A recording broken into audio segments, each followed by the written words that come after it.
Waalaikumsalam warahmatullahi wabarakatuh. أعوذ بالله السميع العليم من الشيطان الرجيم. بسم الله الرحمن الرحيم. الحمد لله الذي هدانا لهذا وما كنا لنهتدي لولا أن هدانا الله. الصلاة والسلام على سيدنا محمد نور الهداية وعلى آله وصحبه نجوم الرشاد. قال رب اشرح لي صدري ويسر لي أمري واحلل عقدة من لساني يفقهوا قولي.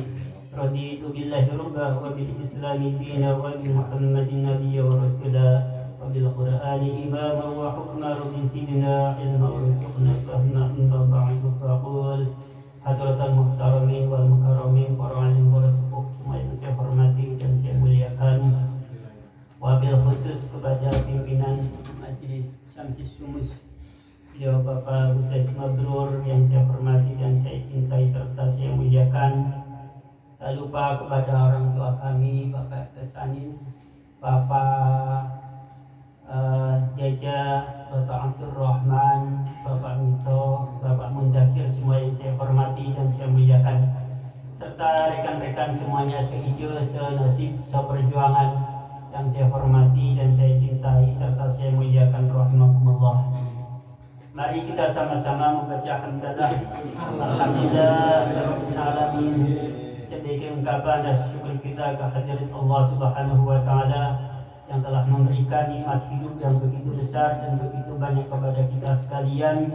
Di antara nikmat hidup yang masih dapat kita rasakan bersama-sama sampai di malam hari ini, alhamdulillah kita semua masih diberikan kemudahan oleh Allah Subhanahu wa taala untuk menghadiri majelis taklim, majelis zikir serta majelis selawat ini.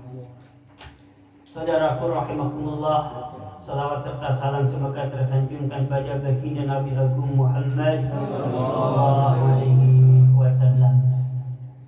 Baginda Nabi Agung Muhammad sallallahu alaihi wasallam bersabda, "Alaikum bimujalasatil ulama'i wastima'i kalamil hukama'i fa innallaha ta'ala yuhyil qalba al-mayta binuril hikmati kama yuhyil arda al-maytata bima'il matar." Kata Nabi, hendaklah kalian senantiasa bersama atau berada di tengah-tengahnya majlisnya para ulama, karena sesungguhnya Allah Ta'ala menghidupkan hati yang mati dengan cahayanya ilmu pengetahuan, seperti halnya Allah menghidupkan bumi yang mati dengan air hujan. Jadi kalau orang jauh dengan ulama, hatinya bisa mati. Itu sebabnya baginda Nabi SAW pernah berpesan pada sahabat Ali, "Ya Aliyu, man faraqa minal ulama'i mata qalbuhu wa umiya an ta'atillahi ta'ala." Wahai Ali, barang siapa yang menjauhkan diri dari para ulama, maka mati hatinya, serta tidak mengetahui tentang ketaatan kepada Allah. Karena sesungguhnya yang menghidupkan hati atau makanannya hati adalah ilmu pengetahuan. Jadi hati kalau tidak diisi dengan ilmu pengetahuan bisa mati. Jadi untuk menghidupkan hati kita diisi dengan ilmu pengetahuan. Baginda Nabi Agung Muhammad SAW tidak menggambarkan dalam sebuah sabdanya, "Saya di zaman ala ummati yafiruna minal ulama'i wal fuqaha'i wa yabtalihumullahu bi thalathati baliyatin ulaha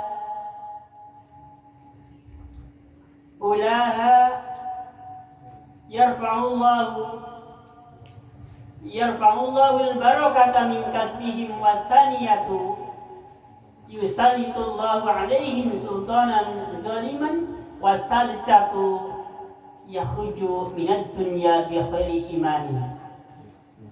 Nabi bersabda, kelak satu zaman akan datang kepada umatku mereka menjauhkan diri dari para ulama dan ahli fikih,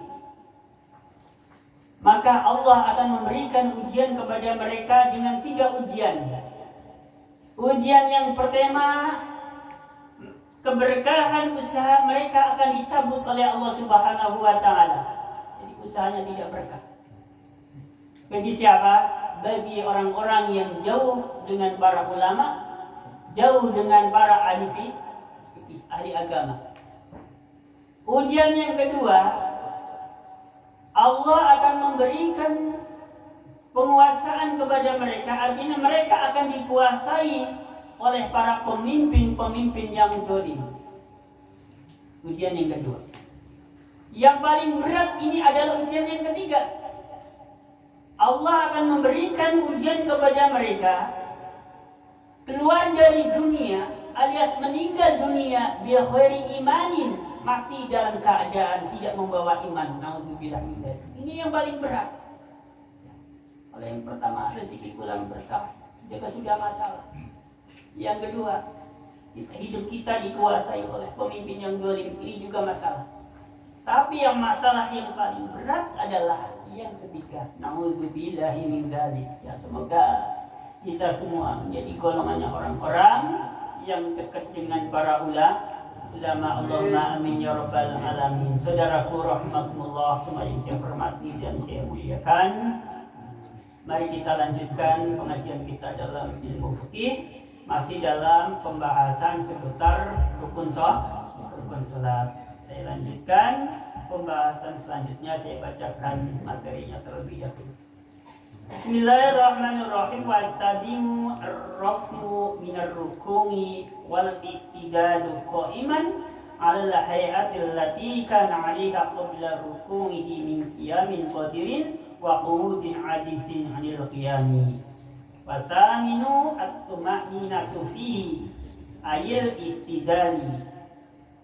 Wattasimu as-sujudu marrataini fi kulli rakatin wa kulluhu mubasharatu ba'di jubhatil musalli maudinga sujudihi minal ardi akhiriha. Rukun salat yang ketujuh menurut dalam kitab Fathul Qorib atau syarahnya Bajuri ini adalah rukun salat yang ketujuh adalah bangkit dari ruku. Tadi kan sudah ruku. Ya, kemarin pembahasan rukun salat yang keenam ruku. Bangkit dari ruku, ya, lengkap dengan iktidalnya. Ini adalah bagian dari rukun salat, ya, urutan ke-8. Iktidal itu apa? Tadi ya, bangkit dari ruku beserta dengan iktidal. Apa itu iktidal? Iktidal yaitu bangkit dari ruku sesuai dengan keadaan semula sebelum ruku. Itulah iktidal. Jadi posisinya sama seperti sebelum ruku. Baik bagi orang yang sholatnya dengan cara berdiri ataupun bagi orang yang sholatnya dengan cara duduk. Itulah yang namanya iktidal. Jadi bangkit dari ruku sesuai dengan keadaan semula sebelum ruku. Baik bagi orang yang sholat dengan cara berdiri ataupun sholat dengan cara duduk. Selanjutnya, rukun sholat yang ke-8 adalah tuma'ninah di dalam iktidal. Mari dalam ruku harus ada tuma'ninah. Dalam iktidal juga harus ada tuma'ninah. Tuma'ninah itu apa? Tuma'ninah itu artinya diam atau anteng. Ukurannya berapa lama? Ukurannya sekiranya cukup untuk membacakan subhanallah. Itulah perkiraan atau kira-kiranya tuma'ninah. Selanjutnya rukun sholat yang ke-9. Rukun sholat yang ke-9 adalah sujud 2 kali pada tiap-tiap rakaat. Jadi 1 rakaat sujudnya 2 kali. Tidak boleh sujud sekali dalam satu rakaat, tidak boleh. Jadi harus 2 kali, harus 2 kali. Nah, ini untuk pembahasan sujud kayaknya yang agak lama ya, agak lama. Karena di sini ada masalah khilafiyah juga. Ya, saya bacakan di dalam Kitabul Fiqh Al-Madzahibil Arba'ah terlebih dahulu. Membahas seputar sujud. Bismillahirrahmanirrahim. Aishtaratu alla yadu'a jubhatahu ala kaffihi fa in wada'aha ala kaffi batalat salatuhu inda salasatin minal a'immah wa khalafa al-hanafiyyah fandur madhabahu tahtal khat. Disyaratkan untuk tidak meletakkan jidatnya pada telapak tangan. Syaratnya ini tidak boleh. Sujud umpamanya kayak gini, umpama ini mama praktekin. Sujud umpamanya kayak gini. Ya. Syaratnya tidak meletakkan jidatnya pada 2 telapak tangan. Enggak boleh. Satu. Ya lu coba praktekin, kalau nggak dipraktekin ya biar jelas. Ya. Jadi disyaratkan tidak meletakkan jidat pada telapak tangan. Nah, bagaimana kalau meletakkan jidat pada telapak tangan? Fa in wada'aha ala kaffi batalat sholatu inda salasatin minal a'immah.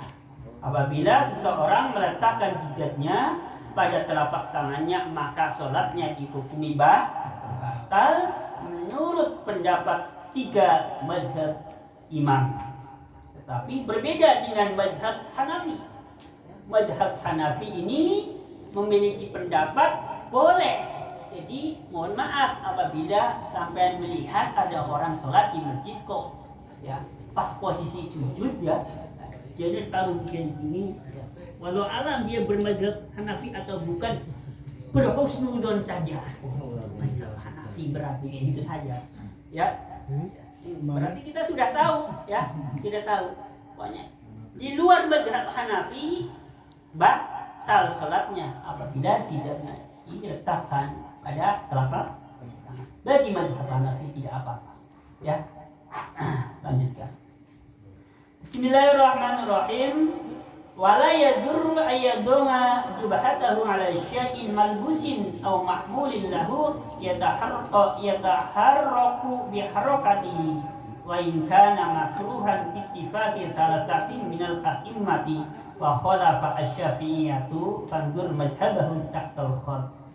Jadi dikatakan tidak mengapa meletakkan jidat pada sesuatu yang dipakai ya. Tidak mengapa. Tidak mengapa meletakkan jidat pada pakaiannya yang kebetulan pakaian itu kan. Contohnya misalkan ada orang sholat pakai sorban panjang pas posisi sujud kayak gini umpamanya ya. Lamprah kayak gini misal. Tidak mengapa. Tapi nanti dulu jangan dipotong juga ya. Dipotong juga. Kalau dipotong-potong nanti jadi berapa? Tidak mengapa. Atau sesuatu yang ke bawah, bukan pakaian apalah yang ke bawah, yang bergerak-gerak. Kebetulan kita yang namanya penjahit ya, kadang ada benang apalah ke bawah. Oh, pas posisi sujud misalkan ke apa namanya apa yang lamprah kayak gitu, ketindihan sama jidat kita itu enggak mengapa. Tapi nanti dulu menurut 3 mazhab yang menyatakan, yang berpendapat tidak mengapa sujud pada pakaian atau apa-apa yang terbawa, padahal pakaian ataupun benda-benda yang terbawa itu bergerak. Kayak tadi kan sorban misalkan dipakai gini kan bergerak. Bergerak. Tidak mengapa. Tapi menurut mazhab Hanafi, menurut mazhab Maliki, menurut mazhab Syafi'i, menurut mazhab Hambali. Bagi mazhab Syafi'i ini satu yang paling dekat. Dinyatakan batal sholatnya apabila kita sujud kok sujudnya ya, ya nimpa pakaian yang kita pakai. Contohnya seperti tadi yang saya praktekkan. Di dalam mazhab Syafi'i ini tidak boleh. Maka hati-hati bagi yang misalkan biasa pakai serban kayak gini, pas posisi sujud jangan sampai ini ngelempret terus kita ketimpa jidat kita, ya. Tidak boleh. Batal salat. Apabila kita melihat satu hari seorang imam yang kita meyakini ini mazhabnya Syafi'i, ya kita harus mufaroqah karena jelas-jelas ya. Jelas-jelas. Karena menurut mazhab Syafi'i ini membatalkan sholat. Terus. Bismillahirrahmanirrahim. Wala yadurru as-sujudu ala qawri imamatihi. Dan tidak mengapa sujud pada ikatan imamah. Bagi orang-orang yang memakai imamah kayak gini. Udeng-udengan. Kurang lebih hampir kayak masjid kayak gitu. Imamah kayak gini tidak mengapa. Menurut siapa? Di sini juga ada masalah khilafiyah. Tidak mengapa menurut tiga mazhab Hanafi, Maliki, Hambali. Tetapi menurut mazhab Syafi'i ini jadi harus hati-hati membatalkan sholat. Jadi artinya bagi mazhab Syafi'i saat kita sujud maka jidat kita harus betul-betul kebuka. Harus betul-betul kebuka. Jangan sampai bagi yang bermadzhab Syafi'i sujud kok pecinya mincis banget. Ya, kayak gini ya. Kalau mau ceramah mincis kayak gini ya enggak apa-apa ya. Tapi kalau mau sujud ya jangan buka kayak gitu biar kelihatan sedikit enggak apa-apa kayak gitu ya. Orang mau sholat ya kalau lagi kayak gini ceramah ya rada mincis sedikit lah ya. Tapi menurut tiga mazhab ini kalau di sini mengkiaskan pada imamah. Ini bahasanya memang imamah ya. Tapi kan sekarang juga jarang pakai imamah, pakainya peci, pakainya kopiah. Ya mungkin kalau dikiaskan nggak mengapa. Menurut mereka ya. Jadi ya kita maklumi saja kalau mereka itu mazhabnya Hanafi, Maliki, serta Hambali. Kok sholatnya mincis kayak gini ya biarin saja. Ya. Karena mungkin mereka itu mengkiaskan ketika memakai imamah. Tapi buat kita baik memakai imamah, peci ataupun kopiah, apabila itu menutup jidat kita, maka sholatnya batal. Jelas ya? Saya teruskan. Bismillahirrahmanirrahim. Saya teruskan. Wa ishtaratu ayyakuna mawdi'ul jubhati khairu murtafi'in an mawdi'ir rukbataini fi sujud. Dan disyaratkan supaya tempatnya jidat ini tidak boleh lebih tinggi daripada tempatnya dua lutut. Ya, tidak boleh. Paham nggak? Jadi begini. Jadi ini tempat bersujud ya. Ini tempat jidat dengan tempat lutut ini, tempat buat jidat ini lebih tinggi. Tidak boleh. Berarti ya mungkin di sini. Sini ya. Ya. Tapi nanti ada standarnya juga. Jadi ada ukurannya. Ya. Gambarannya misalkan sholat kok pakai bantal lah, ini jelas ya, ini jelas lebih tinggi. Tapi kalau baru sebatas ini nanti dulu ya, nanti dulu. Jadi jangan terus kemudian ya ini nanti dulu ya. Jelas lebih tinggi. Kalau tadi ada masalah khilafiyah, ukurannya setengah zero. Segini ya. 15 cm. 15 cm. 15 cm. Berarti kayak gini. Ya benar kalau kira-kira bantal yang misalkan kayak gitu.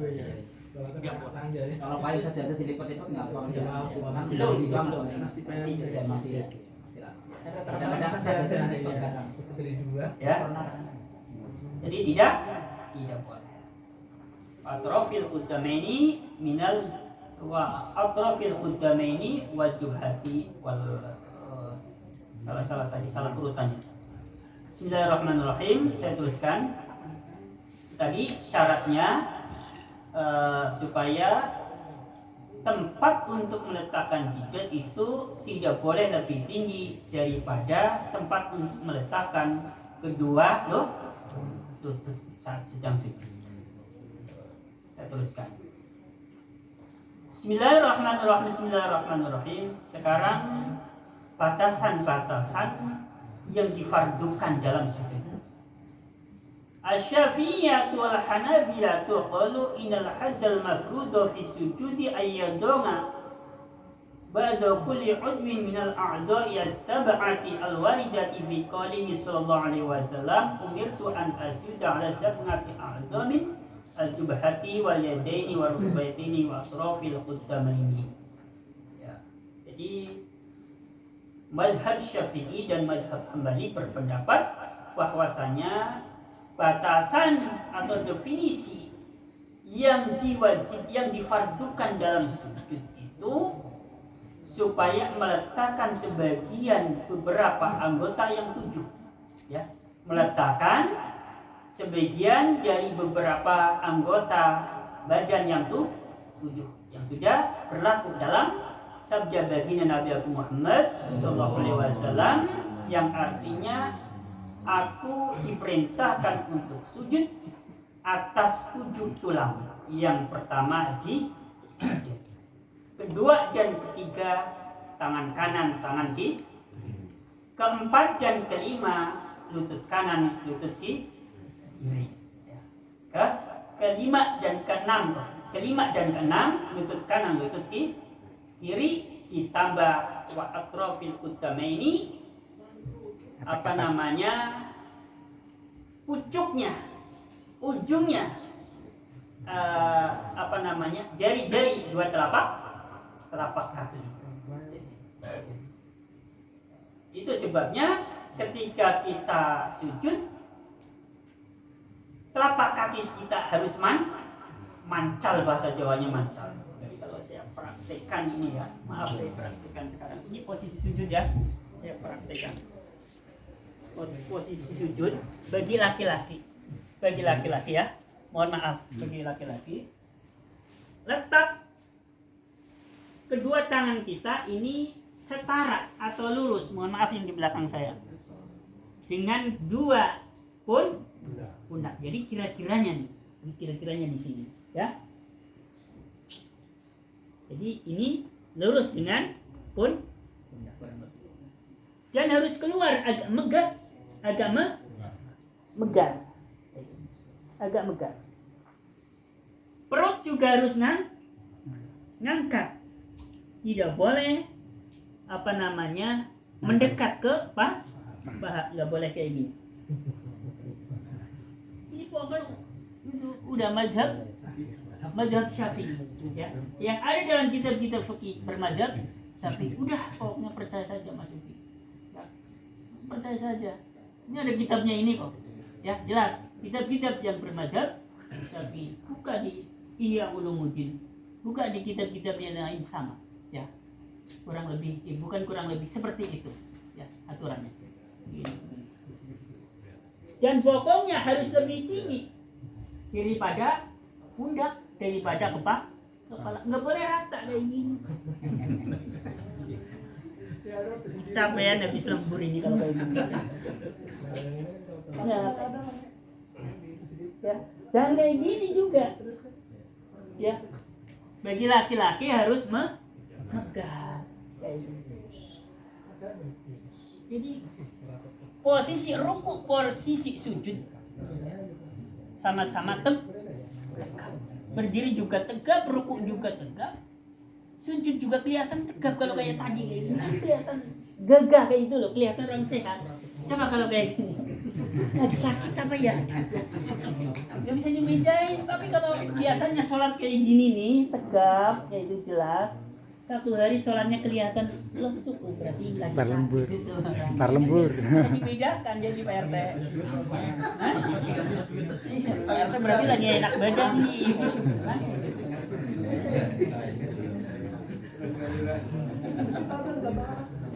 Ya. Membatalkan sholat nggak ya kalau yang kayak gini? Ada yang kayak gini. Posisi kaki yang posisi kaki Ada spesialnya nggak Mas? Posisi Posisi kaki megar, lututnya itu megar, jangan ya. Bagi laki-laki ya. Telapak kaki ini masih kurang ya. Telapak megar, tapi jangan terlalu megar. Kayak gitu ya. Ikutin lutut aja. Ya setara dengan lutut. Artinya megar jangan terlalu megar, nikuk juga jangan terlalu. Bagi laki-laki jangan nikuk, ya, jangan nikuk. Ya kurang lebih sejam. Terus maaf itu tadi kakinya nggak saya perlihatkan ya, memang tadi nggak dipraktekkan ya. Posisi mancalnya kak. Tapi kalau posisi mancalnya kaki jelas ya. Kayak gini lah ya. Kayak gini ya. Jari-jari dua telapak kaki kita. Jadi nggak boleh nggak mancal, harus mancal. kalau bisa batal nggak? Gimana? Karena ada yang begini nih, hilang kadang-kadang ada kayak yang kakinya tuh nggak gini, giring hilang. Ya berarti itu. Waktu sujud. Ada aja yang begini nih, yang begini ada. Makanya itu bisa membatalkan apa enggak? Mungkin punya masalah apa enggak? Dalam arti masalah memang apa istilahnya? Pengen waktu tasawufnya tuh biar gampang gitu loh. Nanti ya soal itu. Mereka udah giring ya begini. Nanti. Jadi yang jadi pertanyaan ini bagaimana ketika kita sujud? Oh, pas mempersiapkan berarti. Ya, itu jadi PR saja ya. Masalah hukum, fikih, apalagi pembahasan soal. Ya satu PR, saya punya satu PR. Ada lagi? Ini sudah 30. Ada lagi nggak yang minta diperjelas?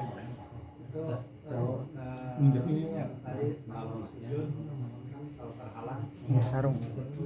Ya.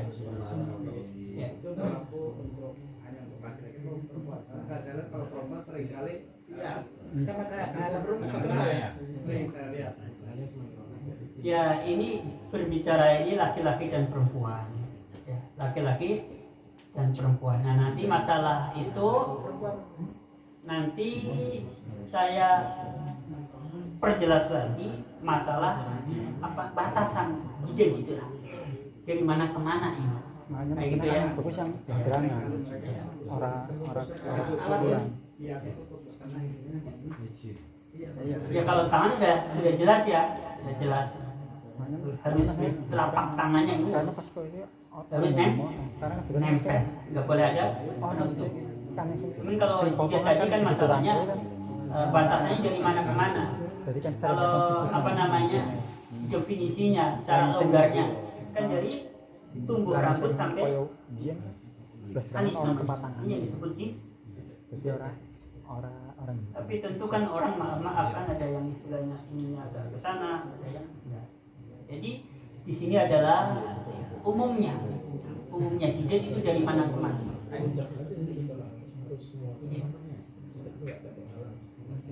Terus tadi Mas Hanafi, Mas Zen, Kaki sarung.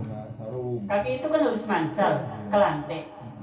Kalau melihat tadi mazhab Syafi'i ini tidak boleh ya, apa namanya ketutup dengan sesuatu yang kita pakai ataupun kita bawa. Sama berarti ya. Sama. Soalnya apa? Posisi telapak kaki kan nggak ketutup. Beda sama lu. Sama dengan dua telapak tangan. Ya ini makanya ya kalau pakai sarung sholat agak diangkat biar posisi sujudnya enggak sampai ke ini. Ada lagi?